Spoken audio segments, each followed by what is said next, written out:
प्रथमजं यत्तदोंकारः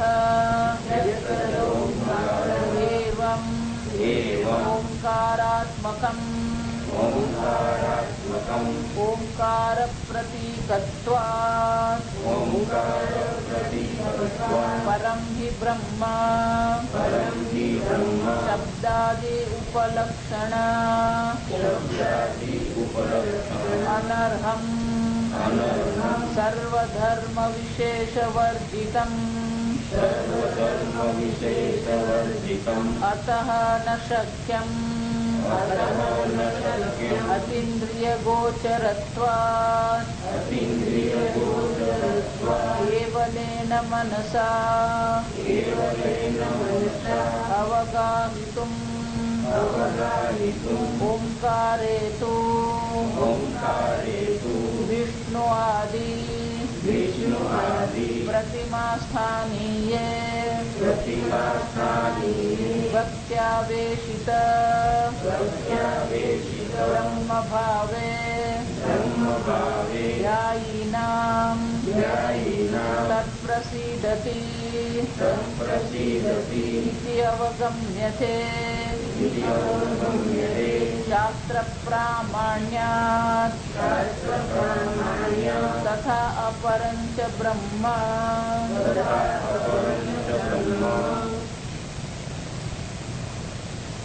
પીપલાદ મુનિએ કહ્યું પરંચ અપરંચ. પરમ એટલે શંકરાચાર્યજી કહે છે જે સત્ય છે, જે અક્ષર છે, પુરુષાખ્યમ જેને પુરુષ તરીકે જાણીએ છે. પછી કે છે અપરમ છે. શંકરાચાર્યજી આગળ કે છે આ પરબ્રહ્મ છે, જે સત્ય છે, સર્વનું અધિષ્ઠાન છે. બીજું કયું છે? અપરબ્રહ્મ છે. એટલે કે અપરબ્રહ્મ કોણ છે? એટલે કે છે અપરંચ પ્રાણાખ્યમ પ્રથમજમ. આ પ્રાણથી જે જાણીતું આ સંપૂર્ણ જગતની ઉત્પત્તિ જયારે કરવામાં આવી ત્યારે સૌથી પહેલા હિરણ્ય ગર્ભની રચના કરવામાં આવી. સૃષ્ટિ ક્રમ જે પ્રથમજમ એટલે કે જે પહેલું ઉત્પન્ન થયું. પ્રથમજમ એટલે કે જે પ્રથમ જેનો જન્મ, પ્રથમમ જાયતે એથી પ્રથમજમ, પહેલો જેનો જન્મ થયો એ પ્રથમજમ જે છે. એટલે કે ઈશ્વર માંથી પહેલા સમષ્ટિ મનની રચના થઈ અને હિરણ્ય ગર્ભ કહેવામાં. એમાંથી પછી આ વિરાટની રચના થઈ. એટલે કે આ બ્રહ્માંડની સ્થૂળ બ્રહ્માંડની રચના કરવા. તમારું સ્થૂળ શરીર છે, તમારું સૂક્ષ્મ શરીર છે, આવશે આ તત્વબોધમાં પણ કે આ સ્થૂળ શરીર છે પંચમહાભૂત નું બનેલું. એ જ રીતે સૂક્ષ્મ પંચમહાભૂત નું બનેલું આપણું સૂક્ષ્મ શરીર છે, જેમાં મન છે, બુદ્ધિ છે, 5 કર્મેન્દ્રિય, 5 જ્ઞાનેન્દ્રિય અને 5 પ્રાણ છે. આમ સૂક્ષ્મ પંચમહાભૂત માંથી આ 17 કળા વાળું જે બનેલું છે એને સૂક્ષ્મ શરીર કહેવાય. આંખ છે, હાથ છે, પગ છે, તો એ સૂક્ષ્મ શરીર આપણું. એ સિવાય આપણું કારણ શરીર. કારણ એટલે કે જેમાં સર્વ કર્મ સંચિત થતા રહે છે, જે અવિદ્યા રૂપી છે, અને એને કારણે આ સ્થૂળ અને સૂક્ષ્મ શરીરનો જન્મ થતો રહે છે. તો જેમ આપણા સ્થૂળ, સૂક્ષ્મ અને કારણ શરીર છે, આ ઇન્ડિવિજ્યુઅલ કહેવાય, એક છે. એમ સમષ્ટિમાં પણ સ્થૂળ છે, સમષ્ટિનું પણ સૂક્ષ્મ છે અને સમષ્ટિનું પણ કારણ છે. આપણે એટલા માટે કહીએ ને યથા પિંડે તથા બ્રહ્માંડ. તો આ આપણું જે સ્થૂળ શરીર છે એમ સંપૂર્ણ પરમાત્માનું જે સ્થૂળ શરીર છે અને આપણે વિરાટ કહીએ. એટલા માટે ભગવાને જયારે અર્જુનને વિરાટના દર્શન કરાવે તો એ તો માત્ર સ્થૂળ શરીરનું દર્શન કરાવે. સમષ્ટિ સ્થૂળ શરીરના દર્શનને આપણે વિરાટ દર્શન કહીએ, વિશ્વરૂપ દર્શન કહીએ. એને બ્રહ્મ જ્ઞાન કહેવાય છે, કારણ કે એ તો હજી એક ભાગ છે. એક સંપ્રદાય ચાલે છે, બહુ વર્ષોથી ચાલે. એ લોકો એવું માને છે કે કૃષ્ણ ભગવાને અર્જુનને વિરાટ દર્શન કરાવીને બ્રહ્મ જ્ઞાન આપ્યું. બહુ વિશાળ સંપ્રદાય છે, ઇન્ટરનેશનલી જાણીતો સંપ્રદાય. એટલે એ મહાત્મા શું કરે છે? બધાને જ્ઞાન દ્વારા વિરાટના દર્શન કરાવે. જ્ઞાન આપે. જાત જાતનું ચાલતું હોય. ટુંડે ટૂંડે મતીર ભિન્ના જેવું ચાલુ છે. એટલે અહીંયા શંકરાચાર્યજી પણ છેલ્લે કહે છે, આપણે વાંચ્યું ને શાસ્ત્ર પ્રામાણ્ય. પ્રમાણ તો શું છે? શાસ્ત્ર છે. વિરાટ દર્શન એ બ્રહ્મ જ્ઞાન નથી. એટલે કે વિરાટ દર્શન જો બ્રહ્મ જ્ઞાન હોય તો બ્રહ્મ જ્ઞાન પછી અભયતા હોય. સમજ નબીભેતી કુતશ્ચને પછી કોઈનો ભય છે જ કેમ? બીજું હોય તો ભય થાય. એક અદ્વિતીય બ્રહ્મ માત્ર અન્ય હોય તો ભયનો પ્રશ્ન રહે. પણ અર્જુને વિરાટના દર્શન કર્યા પછી શું થયું? ભયભીત થયું. ભયભીત એવો થઈ ગયો ખબર જ નહીં પડે. એટલે ભગવાનને કે આગળથી નમસ્કાર, પાછળથી નમસ્કાર, નમસ્કાર જ નમસ્કાર, 1000 નમસ્કાર એવું બોલતો રહ્યો. કેમ? એ ખબર જ નહીં પડે. એની બુદ્ધિ એવી ઠપ થઈ ગઈ. એટલે ભગવાનને કે કેટલી વાર બોલ્યો હશે ને? સહસ્રકૃત 1000 વાર ભગવાન તમને નમસ્કાર કરું, આગળથી નમસ્કાર કરું, પાછળથી નમસ્કાર કરું, ઉત્તરથી કરું, દક્ષિણથી. વિચાર આ બ્રહ્મ જ્ઞાન હોય તો ભયભીત થવાનો પ્રશ્ન જ નહીં હોય. બીજું કે એ તો ભગવાનનું સ્થૂળ શરીર છે, પછી ભગવાનનું સૂક્ષ્મ શરીર છે, ભગવાનનું કારણ શરીર છે, તો એને બ્રહ્મ જ્ઞાન કહેવાય જ કેવી રીતે? ભગવાનનું જે સ્થૂળ શરીર છે તેને આપણે બ્રહ્માંડ કહીએ. એ જ રીતે ભગવાનનું સૂક્ષ્મ શરીર એટલે કે સમસ્ત જીવના જે મન છે એ બધા જે સમષ્ટિ જે મન જે છે એને હિરણ્ય ગર્ભ કહેવામાં આવે. અને ભગવાનનું જે કારણ શરીર છે એને ઈશ્વર કહેવામાં આવે. જો આ ટેકનિકલ શબ્દો છે. આપણા જે છે આપણું જે સ્થૂળ શરીર છે એને વિશ્વ કહેવામાં આવે. આ નવા શબ્દ યાદ રહી ગયો છે. આપણું સ્થૂળ શરીર એને વિશ્વ કહેવાય. આપણું સૂક્ષ્મ શરીર એને તૈજસ કહેવામાં આવે. અને આપણું જે કારણ શરીર છે એને પ્રાજ્ઞ કહેવામાં આવે. આ નામ આપેલા કેમ? તો પછી એ પ્રમાણે આપણે ચર્ચા કરી શકીએ. દર વખતે બધું વ્યક્તિ સ્થૂળ શરીર એમ કેવું નહીં પડે, ટૂંકમાં બતાવવાનું. એનો અર્થ શું થયો? ઇન્ડિવિજ્યુઅલ લેવલ પર, વ્યક્તિગત લેવલ પર શું છે? વિશ્વ, તૈજસ, પ્રાજ્ઞ. તો સમષ્ટિ લેવલ પર શું છે? વિરાટ, હિરણ્ય ગર્ભ, ઈશ્વર. બરાબર સમજ? આમ આપણું સ્થૂળ શરીર છે એમ ઈશ્વરનું પણ સ્થૂળ શરીર છે. આપણું સૂક્ષ્મ શરીર છે, ઈશ્વરનું સમષ્ટિ સૂક્ષ્મ શરીર. આપણું કારણ શરીર છે જેમાં અવિદ્યા છે, ઈશ્વરનું કારણ શરીર છે જેમાં અવિદ્યા છે. એમ નહીં કહેવાય બધે પછી જોડી, બધે પછી જોડી નહીં દેવાનું. એ જ્ઞાન સ્વરૂપ ઈશ્વરનું કારણ શરીર એટલે શું છે? એ જ્ઞાન માત્ર છે. એ શું છે? જ્ઞાન માત્ર. તો ઈશ્વર એક કારણ છે, સંપૂર્ણ સૃષ્ટિને ઉત્પન્ન કરનાર છે. તો એમાંથી પહેલું કોનો જન્મ થયો? પ્રથમ અજમ શબ્દ પર આવી જાય. હિરણ્ય ગર્ભની ઉત્પત્તિ થઈ. ભાગવત સમજશે ને? ભાગવતમાં આવે એને સર્ગ કહેવામાં આવે. ઉત્પત્તિની જે પ્રક્રિયા છે 3જા અધ્યાયમાં છે એને સર્ગ લીલા કહેવાય. ભગવાનની એ પણ લીલા છે. ફક્ત વૃંદાવનમાં કરે એ જ લીલા નહીં. આ સૃષ્ટિ કરવી પણ ભગવાન માટે તો શું છે? લીલા સમાન છે. તો એ સર્ગમાં કયું? પહેલા એ હિરણ્ય ગર્ભની ઉત્પત્તિ. પ્રાણાખ્યમ એને શું કહેવામાં આવે? એ પ્રાણ છે. પ્રથમ જન્મ એ સૌથી પહેલા ઉત્પન્ન થયું. આ હિરણ્ય ગર્ભની ઉત્પત્તિ થઈ. હિરણ્ય ગર્ભમાંથી વિરાટની ઉત્પત્તિ થઈ. અને વિરાટ પછી શું છે? આ બધા લોકની ઉત્પત્તિ થઈ. જીવ અને શિવ તો આપ ઈચ્છાએ થયા. રચી પરપંચ 14 લોક કીધા. 14 લોક મેઇન કહેવાય. પછી વચ્ચે બધા સૂર્ય લોક ને ચંદ્ર લોક ને બધા જાત જાતના ગોલોક ને જાત જાતના લોક આવે. એટલે શંકરાચાર્ય શું કહે છે? અપરબ્રહ્મ. સમજ બરાબર. પરબ્રહ્મ એટલે કારણ પણ નથી, કાર્ય પણ નથી. આ સમજી લેવાનું. માટી કાર્ય પણ નથી, કારણ પણ નથી. માટી ઘડો નથી એમ કે એનો અર્થ કાર્ય નથી. અને માટીમાં ઘડો છે તો બરાબર સમજ. માટીમાં ઘડો નથી. માટીની દ્રષ્ટિએ ઘડો છે બરાબર. તો ઘડો જયારે આપણે સ્વીકારીએ જે કાર્ય છે, કાર્ય ઘડાને આપણે સ્વીકારીએ તો કારણ માટી કેવું પડે. તો માટીમાં કારણ ભાવ એક કારણ ભાવ કઈ દ્રષ્ટિએ છે? ઘડાની દ્રષ્ટિએ. પણ માટીમાં ઘડો છે જ નહીં એમ કીધું તો પેલો ભાવ પણ શું છે? નથી. પણ માટી તો છે. જો સમજો માટી નથી એમ નથી દેવું. ફક્ત માટીમાંથી શું છે? કારણ ભાવની નિવૃત્તિ થઈ જાય. એક વાર ખબર પડી ગઈ ઘડો નથી, પછી કારણ ભાવ માટીમાં નથી. મૃત્તિકે સત્યમ, એક મૃત્તિકા સત્ય છે. એ જ રીતે આ જગતની દ્રષ્ટિએ આપણે એમ કેવું પડે કારણ છે. જગતની દ્રષ્ટિએ કેવું પડે ઈશ્વર કારણ છે. પણ જગત છે જ નહીં. કેમ? અસત ભાવ ન વિદ્યતે. બીજા અધ્યાયમાં ભગવાન સ્પષ્ટ રીતે કહે છે આ જગત છે જ નહીં. આપણે છે એમ કહીએ છીએ. જો આપણે અનેક વાર જોઈ ગયા આ પુષ્પ એમ કહીએ, પુષ્પ શબ્દ છે તમારી પાસે, પણ પુષ્પ વિષય તમે પુરવાર કરી શકો? કેમ? એટલે આ પાંદડી પુષ્પ છે, આ દાંડી પુષ્પ છે, અંદર પુષ્કેશ્વર પુષ્પ છે નહીં, એનું વજ્ર પુષ્પ છે નહીં.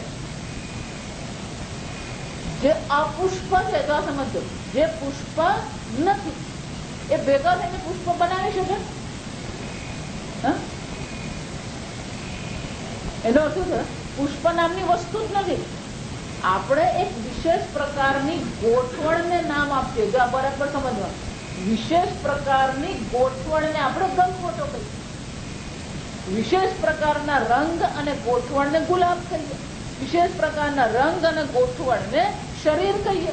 વિશેષ પ્રકારના રંગ અને ગોઠવણને થડ કહીએ. જો સમજો, બધું ગોઠવણ છે. થડ શોધવા જાવ તો એ નહીં મળે. છાલ પણ થડ નથી. જો વિચારીએ, એટલે જે પણ કઈ છે બધી વસ્તુ શું છે? ગોઠવણ માત્ર. સંઘાત કહેવાય એને શાસ્ત્રમાં શું કહેવામાં આવે? આપણે જોઈ ગયા પ્રશ્ન કે સંઘાત માત્ર છે. તેનો અર્થ સર જગત પુરવાર થતું જ નથી. પુષ્પ પુરવાર નથી થતું, વૃક્ષ પુરવાર થતું નથી, શરીર પુરવાર, કઈ પુરવાર થતું જ નથી. તો પછી કશું જ નથી, શૂન્ય છે. જો એટલા માટે બૌદ્ધ લોકો શું કહી દીધું? શૂન્યમ શૂન્ય. શૂન્ય ને એનું અધિષ્ઠાન ચૈતન્ય છે, એને બનાવનાર ચૈતન્ય છે. તે બનાવનાર ચૈતન્ય એમ કહે કે કારણ થઈ ગયું. પણ કારણ પણ છે ખરું. ઈશ્વરમાં, પરમાત્મામાં, આત્મામાં કારણ ભાવ છે ને. સત્યમ અક્ષરમ પુરુષાર્થમ જન્મ. સૃષ્ટિની દ્રષ્ટિએ કારણ એમ કહીએ, પણ એને પોતાની દ્રષ્ટિએ, બ્રહ્મની દ્રષ્ટિએ કારણ છે જન્મ. અને એટલા માટે બ્રહ્મ કાર્ય પણ નથી, કારણ પણ નથી. પણ આ સૃષ્ટિ જે આપણે અનુભવ કરી રહ્યા છે એને ધ્યાનમાં રાખીને, જો સમજવા બરાબર, સૃષ્ટિનો જે અનુભવ છે એને ધ્યાનમાં રાખીને આપણે આ ચર્ચા કાર્યકારણની કરીએ. તો કાર્યકારણની જયારે ચર્ચા કરીએ ત્યારે પછી આ કેવું પડે? પ્રથમ અજમ દેખમ. આત્મામાં તો કઈ છે જ. ભગવાન કહે છે નચમસ્થાની ભૂતાની, મારામાં તો કોઈ ભૂત છે જ. એટલા માટે કહું, અઘરામ અઘરો ગ્રંથ લોકો એમ માને ગીતા બહુ સહેલી છે. અઘરામ અઘરો ગ્રંથ ગીતા ભલભલાને અટવાવે, કારણ કે શ્લોક જ એવા છે. પહેલા કહે છે મસ્થાની સર્વભૂતાની. ભગવાને પહેલા શું કીધું? 9મા અધ્યાયમાં કહે છે આ સર્વ લોક મારામાં, સર્વભૂતો મારામાં. બીજા શ્લોકમાં શું કહે છે? આપણે ગુજરાતી ભાષામાં ફેરવી તોડી કહેવાય. નચમસ્થાની ભૂતાની, મારામાં કોઈ ભૂતો છે. શું કહેવાનું? જો એટલે પણ લોકોને છે ને હરખ થાય પુસ્તક લખવાના, જાત જાતના પુસ્તકો લખે તો છપાવે. આ બધી મેં છે. પછી એ લોકો એવું માને કે મેં ગીતા છપાવ. ગીતા છપાવવાની મહત્વ નથી, ગીતા સમજ્યા કે નહીં એ મહત્વ.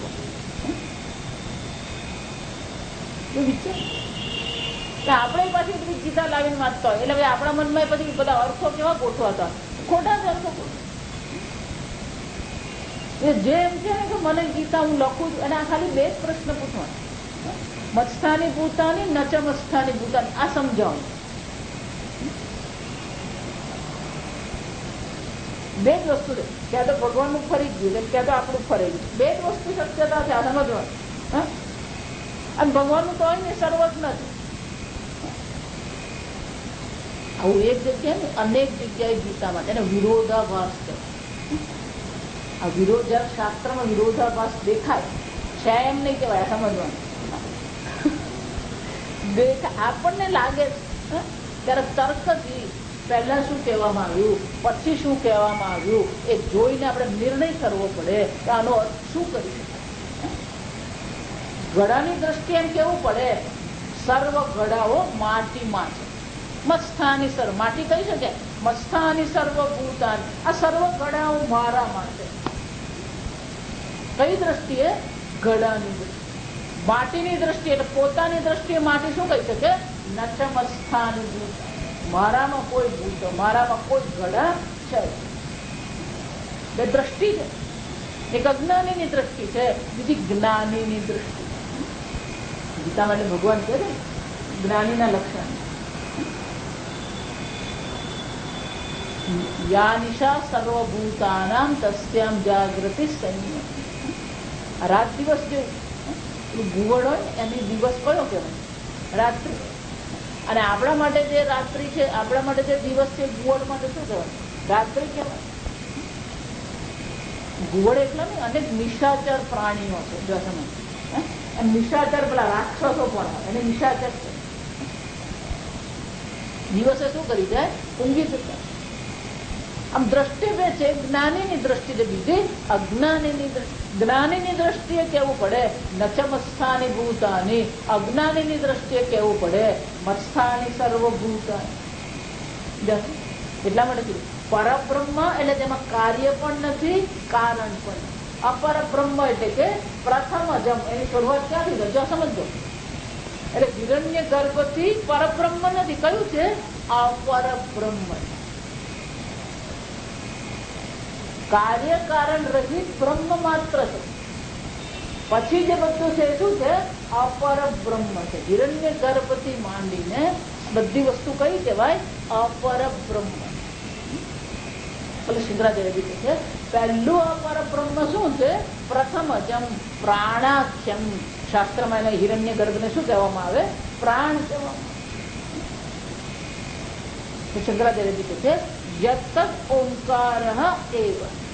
આ હિરણ્ય ગર્ભ જે છે અથવા તો જે પ્રથમ જ એ પ્રાણાખ્ય જે છે તે બ્રહ્મ છે. તે ઓંકાર. યત ઓંકાર. અપર બ્રહ્મ ને પણ આપણે ઓંકાર કહીએ છીએ, પરબ્રહ્મને પણ ઓંકાર. બંને ઓંકાર છે.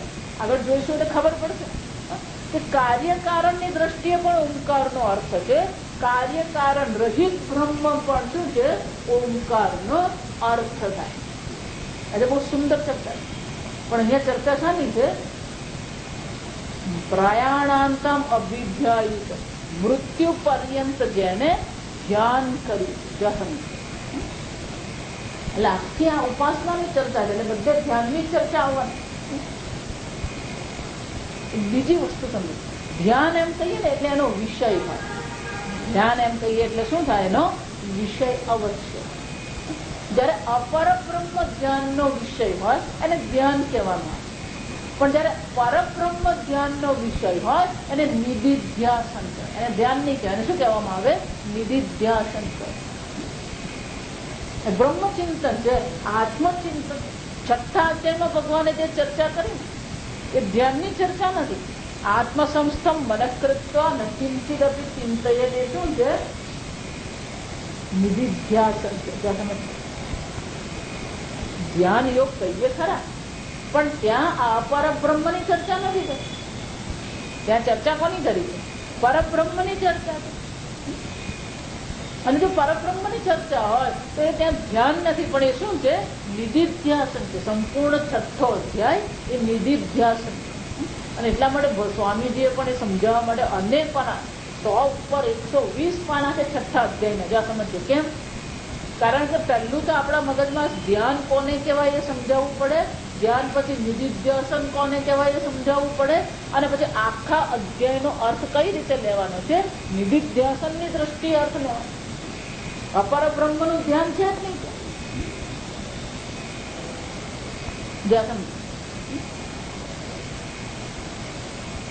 અને એટલા માટે શંકરાચાર્યજી અપર બ્રહ્મ જે ઓંકાર છે એનું પણ ધ્યાન કરે છે. એનો અર્થ શું થયો? શંકરાચાર્યજી આગળ કહે છે એવ ઓંકારાત્મકમ ઓંકાર પ્રતીકત્વ, કે પરબ્રહ્મ પણ છે અપરબ્રહ્મ પણ છે. કેમ? એક ઓંકાર માત્ર છે, એટલે કે સ્વરૂપ માત્ર છે, સત્ય પુરુષ માત્ર છે. એને શું કીધું? ઓંકારાત્મક. એ ઓંકાર માત્ર. બીજું કયું છે? પ્રતીકત્વ. એક ઓંકાર પ્રતીક છે, બીજું ઓંકાર એ સ્વરૂપને પ્રગટ કરે. તો તમે ઓંકારમાં સ્વરૂપના પણ દર્શન કરી શકો, ઓંકારને પ્રતીક તરીકે પણ એની ઉપાસના કરી શકો. એટલે શંકરાચાર્યજી ફરીથી કહે છે પરમ હિ બ્રહ્મ શબ્દાદિ ઉપલક્ષણ અનર્હમ. આ પરબ્રહ્મ જેને કહેવામાં આવે છે એ પરબ્રહ્મ કેવું છે? તો કે શબ્દાદિ ઉપલક્ષણ અનર્હમ. અનર્હમ એટલે કે એ સમર્થન. શબ્દાદિ જે છે એ પરબ્રહ્મને પ્રગટ કરવા માટે સમર્થ નથી. અનર્હમ એટલે શું છે? જેને શબ્દો દ્વારા પ્રગટ કરી શકાય. કેમ? એટલે આપણે જોઈ ગયા શબ્દ દ્વારા ચાર જ વસ્તુ થાય. શબ્દ ચાર રીતે વસ્તુનું વર્ણન કરી શકે, પ્રગટ કરી શકે. પહેલું જાતિ. શબ્દથી વર્ણન કરવું હોય તો પહેલી વસ્તુ કઈ છે? જાતિ. જાતિ કોને કહેવાય? આકૃતિ ગ્રહણા જાતિ. આકૃતિ પરથી જ ખબર. પેલા બાળકોને હાથી ઘોડા શીખવવા હોય તો ખાલી આમ આકાર જ બનાવી અને એને ખબર પડી જાય આ ઘોડો છે, આ પોપટ છે, આ કાગડો છે, આ ચકલી છે. ફક્ત શું કરવા? રેખાંકન આપણે એને કહીએ. હાથી દોરવાનો હોય તો આમ પણ આમ કરી દઈએ, પણ એને ખબર પડી જાય શું છે? આકાર જ છે ફક્ત. એ જ રીતે આ મનુષ્યનો પણ એવું છે. આ આસામનો છે, આ નેપાળનો છે, આ પંજાબી છે, આ દક્ષિણનો છે, આ ગુજરાતી છે, આ બંગાળી છે. કેવી રીતે ખબર પડે? એના આકાર પરથી ખબર પડી જાય. સમજજો. એને જાતિ જોઈ એટલે આપણને ખબર પડી જાય. પેલો પંજાબી જોઈએ એને જોઈ એટલે આપણે તરત મગજમાં શું આવી જાય? પેલો સિંધી જોઈએ ને તરત મગજમાં સિંધી આવી જ જાય. પેલો મારવાડી જોઈએ એટલે જોઈને આકાર પરથી જો શરીરના રૂપ રેખા પરથી જ આપણને ખબર પડે. એટલે જાતિ કહેવાય. તો શબ્દ કોનું વર્ણન કરી શકે? જાતિનું વર્ણન કરી શકે. ગુણ. ગુણ દ્વારા લાલ છે, પીળું છે, મોટું છે, નાનું છે, જાડું છે. આમ ગુણ દ્વારા પણ શું કરવામાં આવે? એનું વર્ણન કરી શકાય. આકારથી વર્ણન થાય, ગુણથી વર્ણન થાય. પછી ત્રીજું છે ક્રિયા. આ ડ્રાઈવર છે, આ શિક્ષક છે, આ પ્રોફેસર છે, આ એન્જિનિયર છે, આ ડોક્ટર છે. આ બધી વસ્તુ શાનું વર્ણન કરે? એની ક્રિયાનું વર્ણન કરે.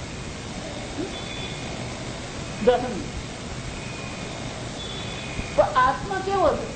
આત્માનો આકાર છે, જાતિ છે. આત્મા સર્વવ્યાપી છે, બ્રહ્મ સર્વવ્યાપી છે. આગળ જોઈએ બૃહત્વાદ બ્રહ્મ જે પૂર્ણ છે, સર્વવ્યાપી. સર્વવ્યાપીનો આકાર હોય એટલે શબ્દ ત્યાં કામ લાગે. બ્રહ્મનો કોઈ ગુણ છે? અનાદિત્વાદ નિર્ગુણત્વાદ. ભગવાન કહે છે કેવો છે? નિર્ગુણ નિરાકાર છે. એટલે ગુણ પણ ગુણની દ્રષ્ટિએ પણ એનું વર્ણન કરી શકે. આત્મામાં કોઈ ક્રિયા છે? નાયમ હંતિ ન હન્યતે. કરતા પણ નથી, ભોગતા પણ નથી, ક્રિયા પણ નથી. તો ક્રિયાની દ્રષ્ટિએ પણ આ બ્રહ્મનું વર્ણન થઈ શકે. પછી ચોથું છે સંબંધ. જાતિ, ગુણ, ક્રિયા અને સંબંધ. આ કોણ છે? અમારા કાકાના છોકરાનો શાળાનો છોકરો.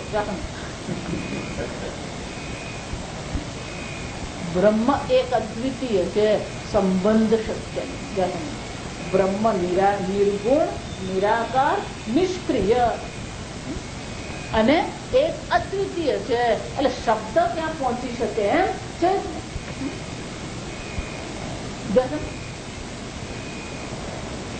તૈત્રીય ઉપનિષદમાં આવે કે પેલી વાણી ગઈ બ્રહ્મને વર્ણન કરવામાં. તો કે છે એ વાણી ગઈ ખરી, પણ પાછી આવી, પાછી તો આવી પણ રસ્તામાં મન મળી ગયું. મનને કે આપણે પહોંચીએ એમ નથી, એટલે મનસા સહ વાણી શું છે, મનને ભેગી લેતી આવી કે આપણું કામ જ નથી.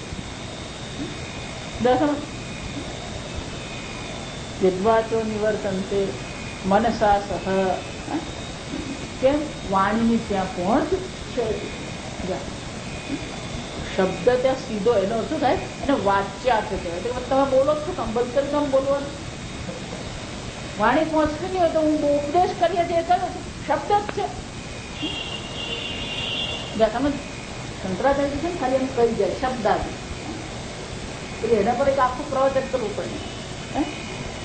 આમ વાંચી દે અનુવાદ તેમાં કઈ પત્તો નહીં લાગે. તો શબ્દ સીધા એને વર્ણન નહીં કરી શકે. સમજ, એટલે વાચ્યાર્થ કહેવાય.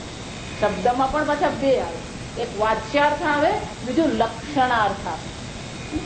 લક્ષણાર્થ તો આપણું આખું જીવન, આપણો વ્યવહાર બધો લક્ષણાથી જ ચાલે. આપણે કરીએ જ છે, ફક્ત એના નામ આપણને ખબર નથી. આ સમજ, લક્ષણા કરીને જ આપણે ચાલતા હોઈએ, પણ આપણને ખબર નથી કે આ લક્ષણાથી કરીએ. જો વિચાર, તમારું ઘર ક્યાં છે? સ્ટેશન પર જ છે.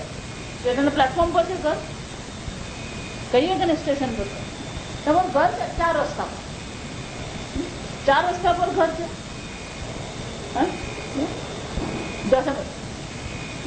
અને જહલ લક્ષણા કહેવાય. એ કયા પ્રકારની લક્ષણા કહેવાય? જહલ. જહલ એટલે ત્યાગ કરવો. જે કહેવામાં આવ્યું છે એમાંથી કોઈક વસ્તુનો ત્યાગ કરી દેવો. સ્ટેશન પર છે એમ કહીએ તો સ્ટેશનનો ત્યાગ કરી અને એનું નજીકનું સ્થાન લેવા. 4 રસ્તા એમ કીધું તો 4 રસ્તાનો ત્યાગ કરીને શહીદ ચોક પર મારું ઘર. શહીદ ચોક પર બાંધેલું છે ઘર. શાસ્ત્ર ઉદાહરણ કયું આપે? ગંગાયામ ઘોષણ. આ ગામ ક્યાં ગયું છે? ગંગા પર. ગંગા પર ગામ બસેલું ને, ગંગાના કિનારા. ગંગાનો ત્યાગ કરવાનો અને કિનારો પકડવાનો.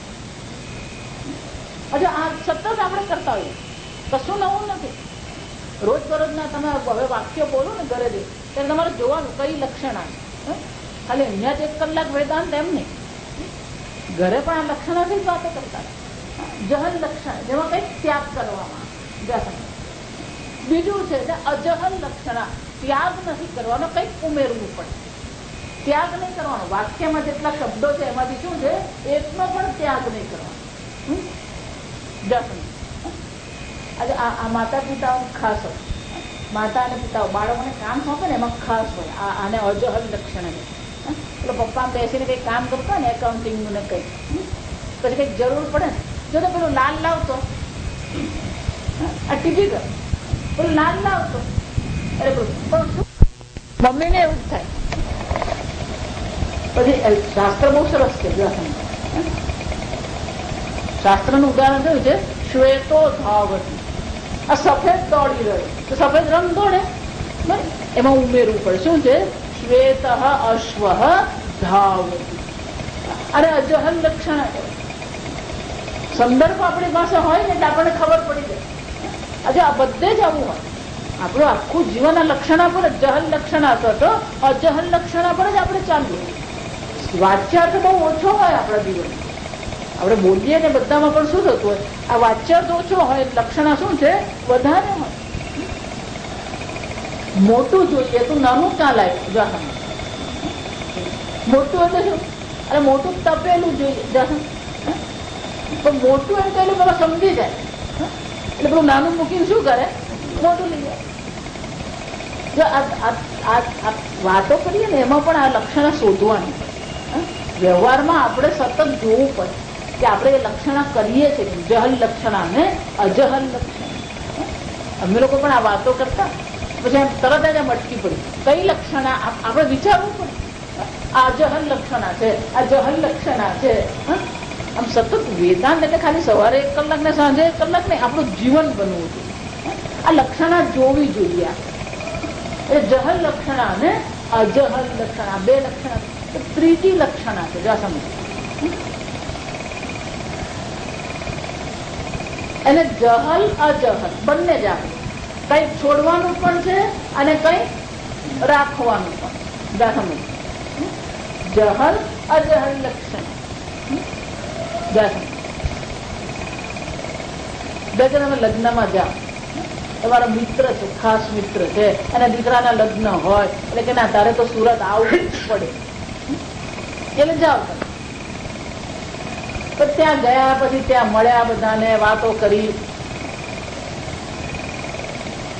પછી તમે પેલા ભાભી સાથે વાત કરતા હોય ને એટલામાં પેલો મિત્ર આવે વાતો કરે તો જો કે મિત્ર કોકની સાથે વાત કરે તો જો તમે એટલે તમે ત્યાં જઈને વાતો કરી.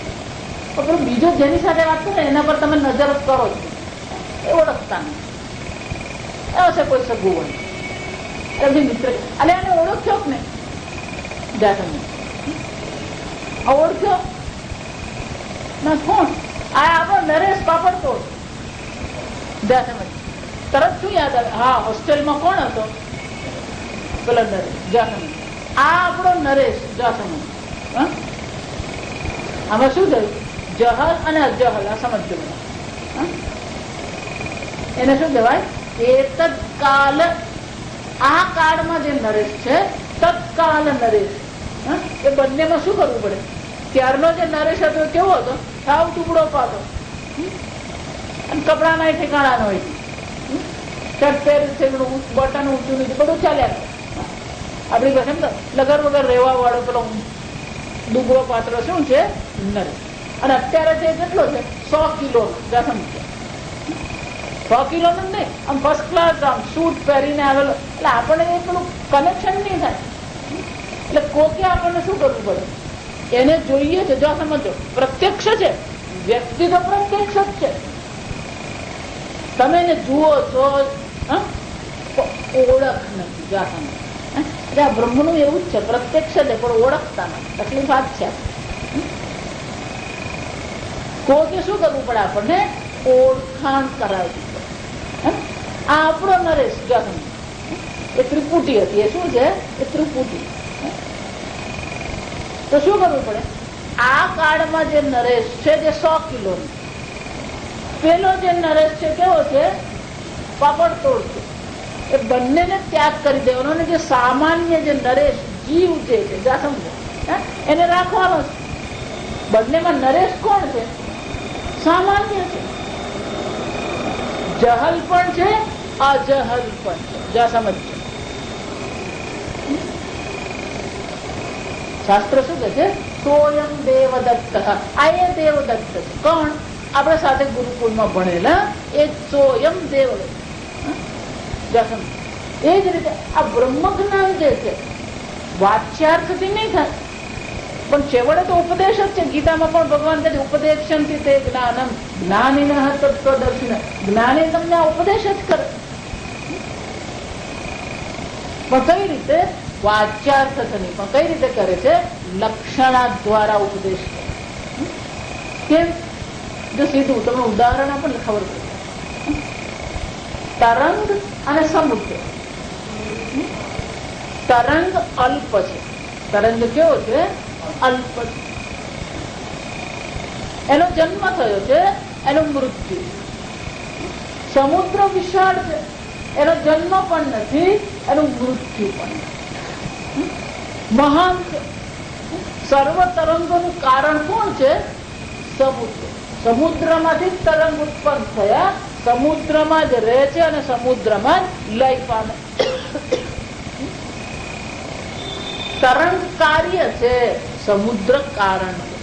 તરંગ અલ્પ છે, સમુદ્ર મહાન.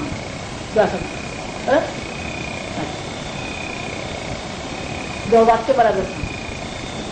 સમુદ્ર પાણી છે, પાણી સમુદ્ર છે. સમુદ્ર પાણી, પાણી સમુદ્ર છે. તરંગ પાણી છે, પાણી તરંગ છે. તો સમુદ્ર અને તરંગ એમ કહીએ એમાં એક વસ્તુ સામાન્ય છે. કઈ વસ્તુ સામાન્ય છે? પાણી. તો તરંગને આપણે કહી શકીએ હે તરંગ તું સમુદ્ર છે. ઉપાધિની દ્રષ્ટિએ ભેદ છે.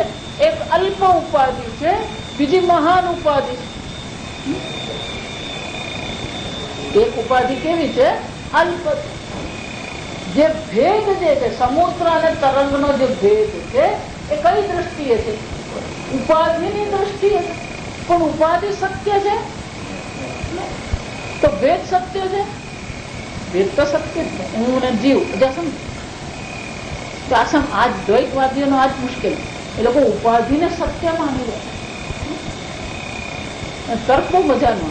સત્ય પરમાત્મા ઉત્પન્ન કરેલું એટલે સત્ય જ હોય. બધા દ્વૈતવાદી શું કે છે? સત્ય પરમાત્મામાંથી ઉત્પન્ન થયું હોય એ સત્ય જ હોય. પણ જીવ ઉત્પન્ન થયો, સ્થૂળ અને સૂક્ષ્મ શરીર ઉત્પન્ન થયા. જો સમજજો બરાબર. કારણ શરીર ઉત્પન્ન નથી થતું. કારણ શરીર તો છે. ઉત્પત્તિ જીવની થાય. જીવ તો છે અનાદિકાળથી. જે ઉત્પન્ન થાય છે શું થાય છે? સ્થૂળ અને સૂક્ષ્મ શરીર ઉત્પન્ન થાય. જીવની પણ ઉત્પત્તિ નથી, ઈશ્વરની પણ ઉત્પત્તિ નથી. બંને બીજું જીવ ચૈતન્ય છે, ઈશ્વર પણ શું છે? તો ચૈતન્ય સચ્ચિદાનંદ બ્રહ્મની દ્રષ્ટિએ જોઈએ. આપણે જોઈ ગયા કે ઈશ્વર કોને કહેવાય? જેમાં કારણ ભાવ છે. ઈશ્વર કોને કહેવાય? જેમાં કારણ ભાવ છે. જીવ કોને કહેવાય? જે પોતાને અલ્પ માની રહ્યો, કર્મનો કરતા માની રહ્યો. તો ઉપાધિની દ્રષ્ટિએ તો ભેદ છે. એક મહાન છે, સર્વજ્ઞ છે, સર્વશક્તિમાન છે. એક અલ્પજ્ઞ છે, અલ્પશક્તિ. પણ એ ભેદ કઈ દ્રષ્ટિએ? સચ્ચિદાનંદની દ્રષ્ટિએ ભેદ છે કે ઉપાધિની દ્રષ્ટિએ ભેદ? ઉપાધિની દ્રષ્ટિએ. અને એટલા માટે શું કહેવાય? તદ જગત કારણ બ્રહ્મ તત્વમસી વાક્ય કેમ? જો તત્વમસી જહલ અજહલ લક્ષણ. તદ જગત કારણ બ્રહ્મ ત્વમ અસી. તો જગત કારણ બ્રહ્મ તો સર્વજ્ઞ છે, સર્વ શક્તિ છે, સર્વવ્યાપી છે. ત્વમ જે તું જેને કહેવામાં આવે છે એ અલ્પજ્ઞ છે, અલ્પ શક્તિ છે, અલ્પવ્યાપી છે. પણ એ બંને જે ભેદ જે છે અને બંનેમાં એક સામાન્ય છે, સચ્ચિદાનંદ. આત્મા પણ સચ્ચિદાનંદ સ્વરૂપ છે. જગત કારણ બ્રહ્મ પણ શું છે? સચ્ચિદાનંદ સ્વરૂપ. સમુદ્ર ને તરંગ જેવું જ છે. તો જીવમાં જે ઉપાધિ, જીવની ઉપાધિ છે અવિદ્યા ઉપાહિત ચૈતન્યમ જીવ. તત્વબોધમાં બધું જ આવશે. અવિદ્યા ઉપાધિને કારણે એ સચ્ચિદાનંદ બ્રહ્મનું નામ શું પડી ગયું? જીવ પડી ગયું. માયા ઉપાધિને કારણે બ્રહ્મ જે નિર્ગુણ નિરાકાર બ્રહ્મ છે એનું નામ શું પડી ગયું? ઈશ્વર. છે તો બંને બ્રહ્મ જ, પણ અવિદ્યા ઉપાધિને કારણે જીવ કહેવામાં આવે, માયા ઉપાધિને કારણે ઈશ્વર કહેવામાં આવે. તો ઉપાધિને કારણે ભેદ છે. તો ઉપાધિગત જે ભેદ હોય સત્ય હોય ને? જગત કારણમ ત્વમસી. આ લક્ષણ વાક્ય છે. જહલ અજહલ લક્ષણાથી આ બ્રહ્મનો ઉપદેશ કરવામાં આવે. જો ઉપાધિ તો એની જ છે. જ્ઞાન થયા પછી પણ તો ઉપાધિ તો બદલાવાની છે જ. ડાયાબિટીસ છે તો ડાયાબિટીસ ચાલુ જ રહેવાનો છે. હાર્ટ એટેક આવવાનો હોય તો હાર્ટ એટેક આવવાનો જ છે. એવું નથી કે જ્ઞાન થાય એટલે હૃદય મજબૂત બની જાય, હાર્ટ એટેક નહીં આવે. જ્ઞાની નહીં હાર્ટ એટેક આવે, જ્ઞાની નહીં કેન્સર થાય, જ્ઞાની નહીં રોગ થાય. અને જ્ઞાનીનું મને ફટકે. શરીર ઠેકાણે નહીં હોય તો પછી એને પછી શું થાય? ગુસ્સો આવે, ચીડ કરે. પણ એ બધું કોને કારણે છે? ઉપાધિને કારણે. પણ ઉપાધિના ભેદને સત્ય નથી માનવા, કારણ કે ઉપાધિના ભેદ. આમ શબ્દ વાચ્યાર્થની દ્રષ્ટિએ જહલ જહલ લક્ષણ કે અજહલ લક્ષણથી ઉપદેશ નહીં કરી શકે, પણ જહલ અજહલ લક્ષણ દ્વારા શબ્દ શું કરી શકે?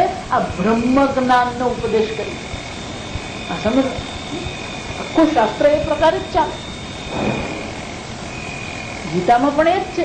ભગવાને જીવનો આત્મા કોને કહેવાય, ઈશ્વર કોને કહેવાય એની ચર્ચા કરે છે અને પછી કહે છે કે જીવ અને ઈશ્વર સ્વરૂપથી તો કેવા છે, એક જ છે. ક્ષેત્રજ્ઞમ ચાપિમામ વિદ્ધિ સર્વ ક્ષેત્રેષુ ભારત. આ સર્વ ક્ષેત્ર એટલે કે સર્વ શરીરોમાં જે ક્ષેત્રજ્ઞ જાણનાર જે છે, ચૈતન્ય સ્વરૂપ આત્મા છે અર્જુન, એ હું છું. જો આ વાક્ય એને ઐક્ય વાક્ય કહે. જીવ બ્રહ્મ ઐક્ય બોધક વાક્ય. આ જીવ બ્રહ્મ જીવ ઈશ્વર ઐક્ય બોધક વાક્ય જો સમજ, એને મહાવાક્ય કહેવામાં. એને શું કહેવામાં આવે? મહાવાક્ય. લંબાઈથી મહાન નથી, અર્થતઃ મહાન છે. શું કરે છે? જીવ અને ઈશ્વરના ઐક્યને પ્રગટ કરે. એટલે શંકરાચાર્ય શું કહે છે? શબ્દાદિ ઉપલક્ષણ અનર્હ. શબ્દથી એનો સીધો અર્થ કરવા જાવ તો નહીં મળે, પણ લક્ષણા દ્વારા એ બ્રહ્મનું જ્ઞાન કરાવી. આદિ એવું કીધું શંકરાચાર્ય, શબ્દાદિ કીધું. શબ્દ માત્ર ને બીજા જેટલા પણ પ્રમાણ આપણી પાસે છે, શબ્દ પ્રમાણ કહેવામાં આવે. બીજા જેટલા પણ પ્રમાણ છે જેને પ્રત્યક્ષ કહેવાય, પરોક્ષ પ્રમાણ કહેવાય, આ બધા દ્વારા બ્રહ્મનું વર્ણન કે ઉપદેશ કરી શકાય નહીં. અને એટલે શંકરાચાર્ય કહે છે પરમ હિ બ્રહ્મ શબ્દાદિ ઉપલક્ષણ અનર્હમ. કેમ? સર્વધર્મ વિશેષ વર્જિતમ. કોઈ પણ પ્રકારનો ધર્મ, કોઈ પણ પ્રકારના ગુણ કે દોષ આ બ્રહ્મમાં છે. સર્વ ધર્મ વિશેષ વર્જિતમ અતઃ ન શક્યમ અતિન્દ્રિય ગોચરત્વાત્. અને એટલા માટે એ શક્ય નથી. કેમ? અતિન્દ્રિય ગોચરત્વાત્. એ કેવું છે? ઇન્દ્રિયથી પર. અતિન્દ્રિય શું છે? ઇન્દ્રિય. જો અતિન્દ્રિય કહે ને એટલે પાછું આપણા મગજમાં બીજું આવે. અતિન્દ્રિય એટલે આપણે સિક્સ સેન્સ જે કહીએ ને, એમને તો બેઠા બેઠા એમને ખબર પડી જાય. એમની સામે બેસે ને એટલે તમારા મનમાં શું ચાલે એ વાંચી જ દે.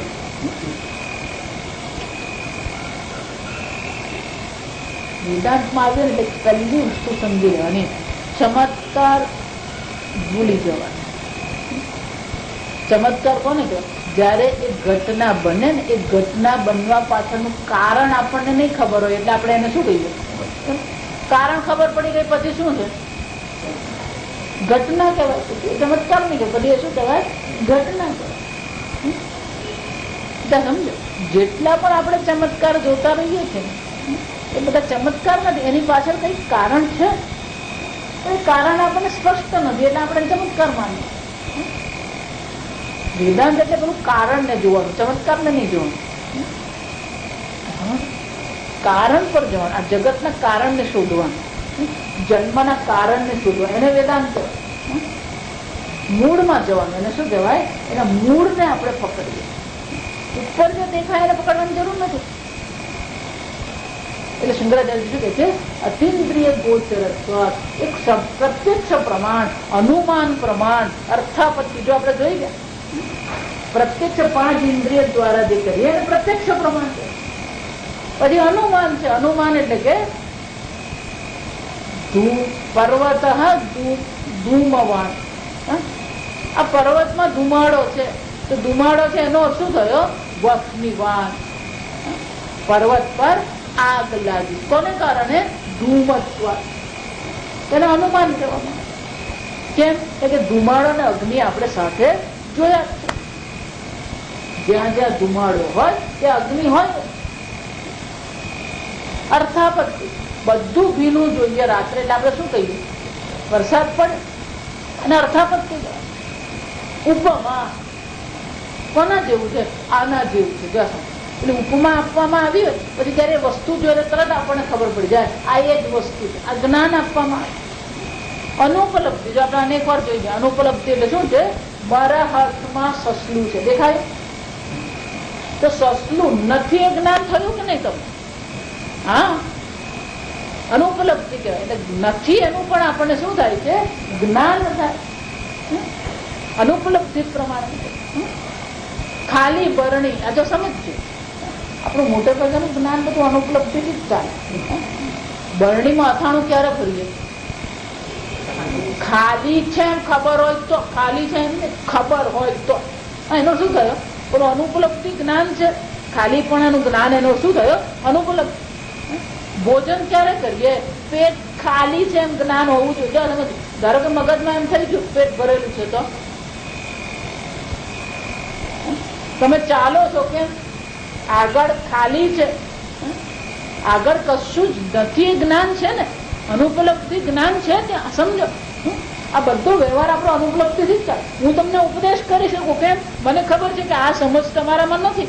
મને જો એમાં આવી જાય, તમને તો બધી જ સમજ છે, તો હું જ્ઞાન આપી શકું, ઉપદેશ કરી શકું ને? જો વિચાર અનુપલબ્ધિ પ્રમાણ કરે.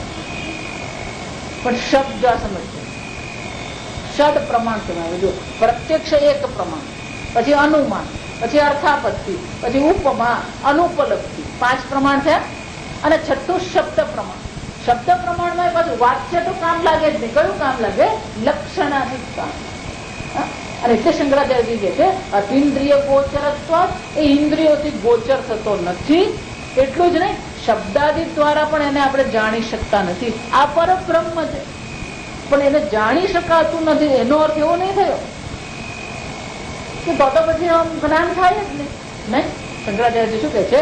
કેવલેન મનસા અવગાહિતું મનસા મનસૈવ ઇદમ આપતવ્યમ. કઠોપનિષદમાં કહે છે જહલ અજહલ લક્ષણ ક્યાં થાય છે? બહાર નથી થતી. બહાર તો પેલો નરેશ જ છે સમજવાનો 100 કિલો.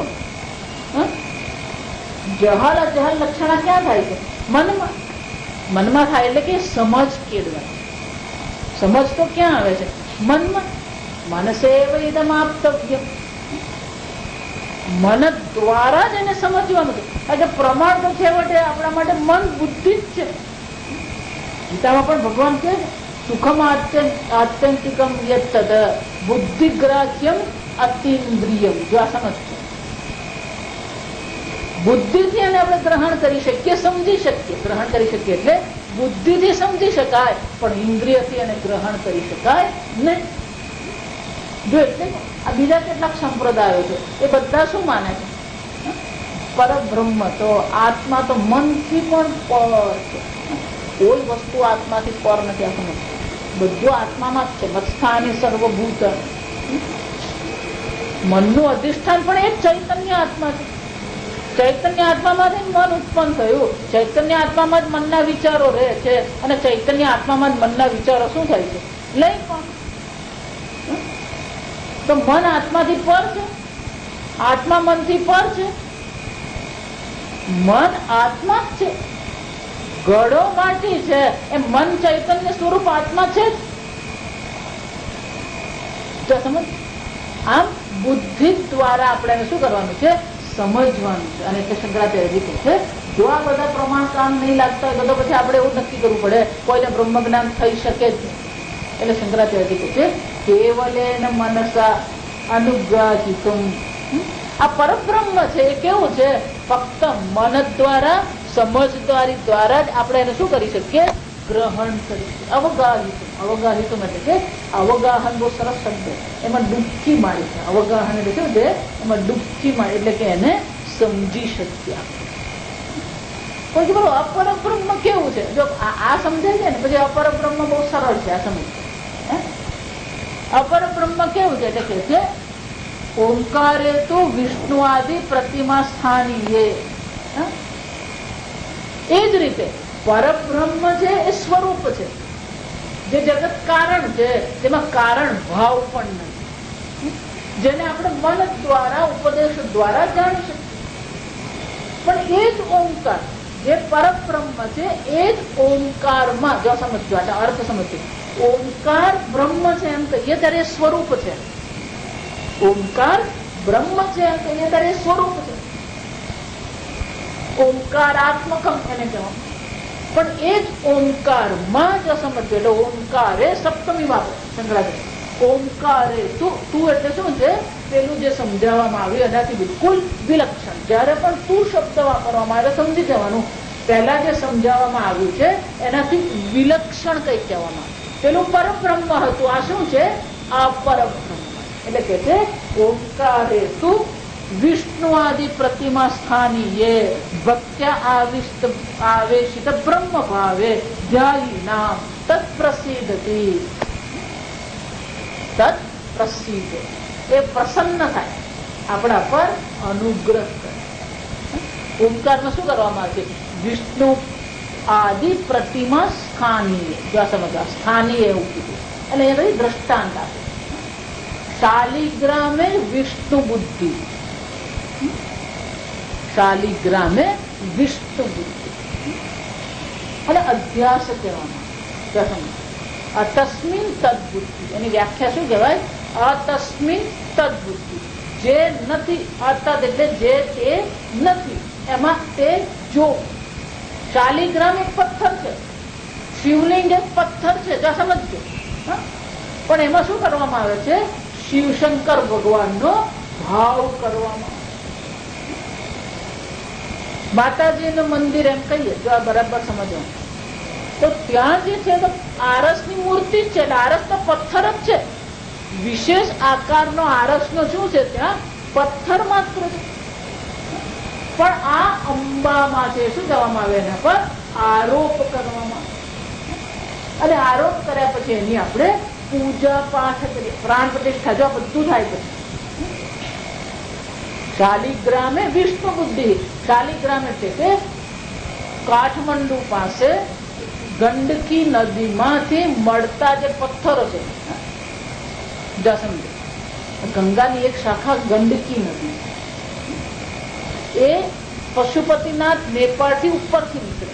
એ ગંડકી નદીમાં આ કાળા રંગના પથ્થરો મળે, ખૂબ વજનદાર હોય, પકડીને એટલે જ આપણને ખબર પડે. એને શાલિગ્રામ કહેવાય. શાલિગ્રામે વિષ્ણુ બુદ્ધિ. વિષ્ણુ ભગવાનનો મૂર્તિ પણ હશે કે લક્ષ્મીનારાયણ, અથવા શાલિગ્રામમાં વિષ્ણુ ભગવાનના બ્રહ્મ ભાવ કરવામાં. ભક્ત્યા આવેશિત, શંકરાચાર્ય શું કહે છે? ભક્તિ પૂર્વ ભક્તિના આવેશથી એમાં બ્રહ્મ ભાવ એટલે કે ઈશ્વર ભાવ કરવામાં. શિવલિંગ પણ એ જ છે, જો સમજો, પથ્થર માત્ર છે. કોઈ પણ મૂર્તિ હોય પણ એમાં શું કરવામાં આવે છે? બ્રહ્મ ભાવ કરવામાં આવે. આ ગાયત્રી માતા છે, આ અંબા માતા, જો માતાજી બધા અનેક હોય, 64 જોગીની આપણે કહીએ, આ કાલી માતા છે. આમ શંકરાચાર્ય છે આ પ્રકારથી એમાં ભક્તિ પૂર્વક ભક્તિ ભાવથી આવેશ દ્વારા એમાં બ્રહ્મ ભાવ ઈશ્વર ભાવ કરવા. અને જયારે આ પ્રકારથી બ્રહ્મ ભાવ કરવામાં આવે, સમજો, તત્ પ્રસિદ્ધતિ, એ ભગવાન પ્રસન્ન થાય, અનુગ્રહ કરે. પથ્થરની પૂજાથી થોડા ભગવાન પ્રસન્ન થાય. એ જ રીતે, જેવી રીતે જો સ્થાનીય કીધું ને, જેવી રીતે શાલિગ્રામમાં વિષ્ણુનો આરોપ કરવામાં આવે, જેવી રીતે લિંગમાં શિવજીનો આરોપ કરવામાં, બ્રહ્મ ભાવ કરવામાં આવે, એ જ રીતે ઓમકારે તો બ્રહ્મ ભાવ. એ જ રીતે ઓમકારમાં શાનો કરવામાં આવે છે? બ્રહ્મનો આરોપ કરવામાં. આગળ જોઈશું ને, આપણા ત્રીજા મંત્રથી આ શરૂ થઈ ગયું. એટલે ઓમકારમાં પણ શું છે? ઓમકાર એટલે શું છે? આ, ઉ અને મ. સમજજો, 3 માત્રા છે. અકાર છે, ઉકાર છે અને મકાર છે. અને આખો એને કહીએ ત્યારે પૂર્ણ, જયારે એને ઓમ એવું કહેવામાં આવે. તો કે એમાં શું કરવામાં આવે છે? આ બ્રહ્મનો આરોપ કરવા, બ્રહ્મ ભાવ કરવામાં આવે. અને એ બ્રહ્મ ભાવ કર્યા પછી ધ્યાયી નામ, અને પછી એનું શું કરવામાં આવે? ઓમકારમાં બ્રહ્મ ભાવ કરીને એનું ધ્યાન કરવામાં. જેવી રીતે આ પૂજા પાઠમાં આપણે ભગવાનનો આરોપ કરીએ, આ વિષ્ણુ છે, આ શિવ છે, આ અંબા છે, આ સૂર્યનારાયણ, એ જ રીતે આ બ્રહ્મ ભાવ કરવામાં આવે. ત્યાં ઘડી અપર બ્રહ્મનો ભાવ ઓમકારમાં, એટલે ઓમકારે, ઓમકારે બ્રહ્મ ભાવમ ભાવે ધ્યાયી નામ, જે ધ્યાન કરે છે, ધ્યાયી નામ એટલે કે ધ્યાન કરનાર, ઓમકારમાં બ્રહ્મ ભાવનું ધ્યાન કરનારા ઉપર એ બ્રહ્મ શું કરે છે? અનુગ્રહ પ્રસિદ્ધતી ઇતિ અવગમ્યતે, એવું આપણે જાણીએ છીએ. અવગમ્યતે જણાવવામાં આવે છે આપણે. કોના દ્વારા? શાસ્ત્ર પ્રામાણ્ય. શાસ્ત્ર પ્રમાણથી આપણને કહેવામાં આવે છે કે ઓમકારમાં બ્રહ્મનો શું છે? આરોપ કરવાનો. અને એ આરોપ કર્યા પછી એનું ધ્યાન કરવાનું. જો આ ધ્યાન આગળ આપણે જોઈ ગયા હતા, ફક્ત આરોપ કરી દીધો એટલે કશું મળવાનું નથી. પછી કરવાનું છે ધ્યાન. આ પ્રકારથી કરવામાં આવે અને આ ધ્યાન કરવામાં આવે ત્યારે એ બ્રહ્મ જે ઓમકાર સ્વરૂપ બ્રહ્મ છે, જેમ ઈશ્વર માં અંબા છે કે શિવ છે કે વિષ્ણુ આપણા પર અનુગ્રહ કરે, એ પ્રકારથી ઓમકારમાં જયારે બ્રહ્મ ભાવ કરવામાં આવે, એ બ્રહ્મ ભાવ કરેલો ઓમકાર આપણા પર શું કરે છે? અનુગ્રહ તત્પ્રસિદ્ધથી તથા અપરમ ચ બ્રહ્મ. આજ શું છે? અપર બ્રહ્મ. આગળ આપણે ઓમ અસતો મા સદ્ગમય તમસો મા જ્યોતિર્ગમય મૃત્યોર્મા અમૃતંગમય. ઓમ પૂર્ણમદ પૂર્ણમિદં પૂર્ણાત પૂર્ણમુદચ્યતે પૂર્ણસ્ય પૂર્ણમાદાય પૂર્ણમેવાવશિષ્યતે. ઓમ શાંતિ શાંતિ શાંતિ. હરિ ઓમ શ્રી ગુરુભ્યો નમઃ. હરિ ઓમ.